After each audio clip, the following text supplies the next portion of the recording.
ఈ వీడియోలో వైశాల్యం చుట్టుకొలతకు సంబంధించిన కొన్ని లెక్కలు చేద్దాము.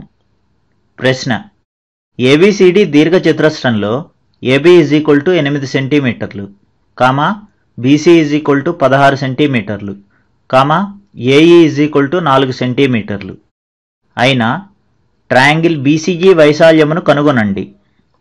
ట్రయాంగిల్ బిఏఈ, ట్రయాంగిల్ సిడిఈ త్రిభుజాల వైశాల్యముల మొత్తము ట్రయాంగిల్ బీఈసీ వైశాల్యమునకు సమానమేనా? ఎందుకు?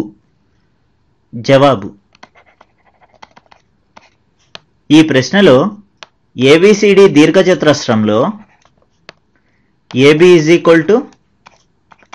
8 సెంటీమీటర్లు, బీసీ = 16 సెంటీమీటర్లు, ఏఈ = 4 సెంటీమీటర్లని ఇచ్చారు. దీర్ఘచతురస్రం అంటే ఏంటి? రెక్టాంగిల్. రెక్టాంగిల్లో ఎదురెదురు భుజాలు సమానమవుతాయి.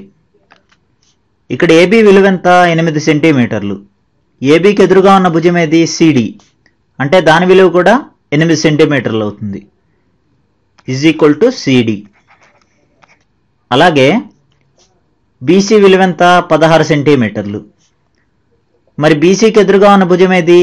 ఏడి. అంటే ఏడి విలువ కూడా 16 సెంటీమీటర్లు అవుతుంది. ఇక్కడ ఏడీని ఎలా రాయొచ్చు? ఏఈ ప్లస్ ఈడి అని రాయొచ్చు. ప్లస్ ఈడి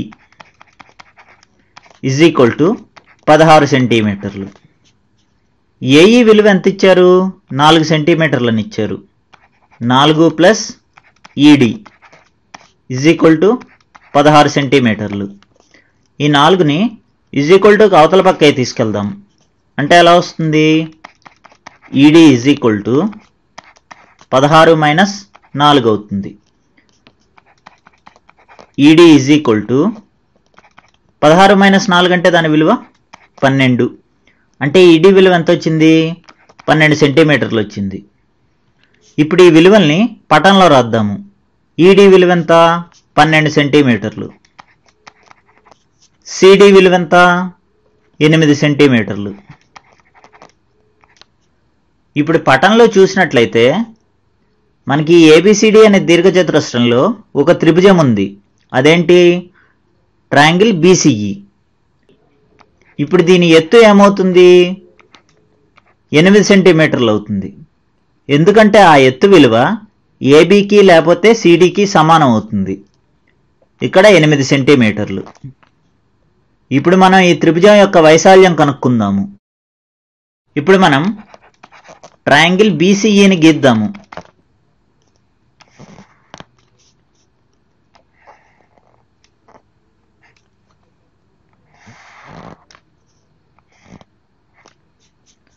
ఇక్కడ బి, ఇక్కడ సి, ఇక్కడ ఈ. ఇది ఎత్తు. దీని విలువ ఎంత? 8 సెంటీమీటర్లు. ఇక్కడ ఎఫ్ అనే బిందువు ఉందనుకుందాం. అలాగే బీసీ విలువ ఎంత? 16 సెంటీమీటర్లు. ఇప్పుడు ఈ త్రిభుజం యొక్క వైశాల్యం కనుక్కుందాం.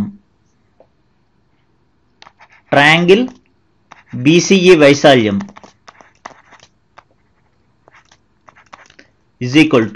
దాని సూత్రం ఏంటి? ½ ఇంటూ భూమి ఇంటూ ఎత్తు ½ ఇంటూ భూమి అంటే బీసీ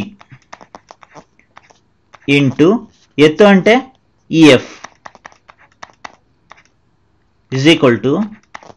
½ ఇంటూ బీసీ విలువ ఎంత?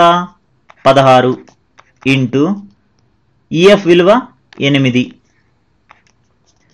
2 16లో 8 సార్లు పోతుంది. అంటే ఎంత వస్తుంది?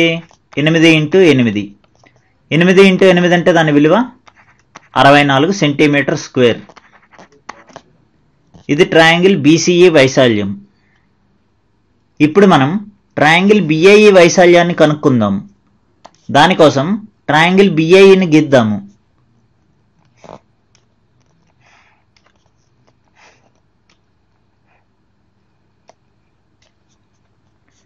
ఇది బి, ఇది ఏ, ఇది ఈ. ఏఈ విలువ ఎంత? 4 సెంటీమీటర్లు, ఏబి విలువ 8 సెంటీమీటర్లు. ఇప్పుడు ఈ త్రిభుజ వైశాల్యాన్ని కనుక్కుందాము. ట్రయాంగిల్ బిఏఈ వైశాల్యం is equal to half into భూమి ఇంటూ ఎత్తు is equal to half into భూమి అంటే ఏఈ ఇంటూ ఎత్తు అంటే AB is equal to half into AE అంటే దాని విలువ ఎంత 4 ఇంటూ ఏబి అంటే 8. 2 8లో 4 సార్లు పోతుంది అంటే ఎంత వచ్చింది? 4 ఇంటూ 4. 4 ఇంటూ 4 అంటే దాని విలువ 16 సెంటీమీటర్ స్క్వేర్. ఇదేంటి? ట్రయాంగిల్ బిఏఈ వైశాల్యం. ఇప్పుడు మనం ట్రయాంగిల్ సిడిఈ యొక్క వైశాల్యాన్ని కనుక్కుందాం. దానికోసం ట్రయాంగిల్ సిడిఈని గీద్దాము.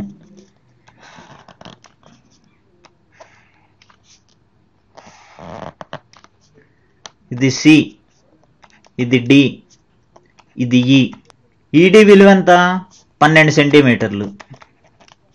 సిడి విలువ 8 సెంటీమీటర్లు. ట్రయాంగిల్ సిడిఈ వైశాల్యం is equal to half into భూమి ఇంటూ ఎత్తు is equal to half into ఇక్కడ భూమి అంటే డిఈ ఇంటూ ఎత్తు అంటే CD is equal to half into DE విలువ ఎంత? 12 ఇంటూ సిడి విలువ 8. 2 8లో 4 సార్లు పోతుంది అంటే ఎంత వచ్చింది? 12 ఇంటూ 4. 12 ఇంటూ 4 అంటే దాని విలువ 48 సెంటీమీటర్ స్క్వేర్. ఇదేంటి? ట్రయాంగిల్ సిడిఈ వైశాల్యం. మనకి ప్రశ్నలో ఏం కనుక్కోమన్నారు? ట్రయాంగిల్ బిఏఈ ట్రయాంగిల్ సిడిఈ త్రిభుజ వైశాల్యాల మొత్తం ట్రయాంగిల్ బిఈసి వైశాల్యానికి సమానమేనా అని అడిగారు. అంటే ట్రయాంగిల్ బిఏఈ వైశాల్యం ప్లస్ ట్రయాంగిల్ సిడిఈ వైశాల్యం is equal to triangle BEC వైశాల్యం అవుతుందా లేదో చూడాలి. ట్రయాంగిల్ బిఏఈ వైశాల్యం మనకి ఎంత వచ్చింది? 16 వచ్చింది. ప్లస్ ట్రయాంగిల్ సిడిఈ వైశాల్యం 48 వచ్చింది. 16 ప్లస్ 48 అంటే దాని విలువ 64 centimetre square is equal to triangle BEC వైశాల్యం ఎంత వచ్చింది? 64 సెంటీమీటర్ స్క్వేర్ వచ్చింది. అంటే ట్రయాంగిల్ బిఏఈ వైశాల్యము ప్లస్ ట్రయాంగిల్ సిడిఈ వైశాల్యము ఈ రెండు త్రిభుజాల వైశాల్యాల మొత్తం దేనికి సమానం అయ్యాయి? ఈ త్రిభుజ వైశాల్యానికి సమానమైంది. ఇదే మనకు కావాల్సిన జవాబు. వచ్చే వీడియోలో మరికొన్ని ఉదాహరణలు చూద్దాం.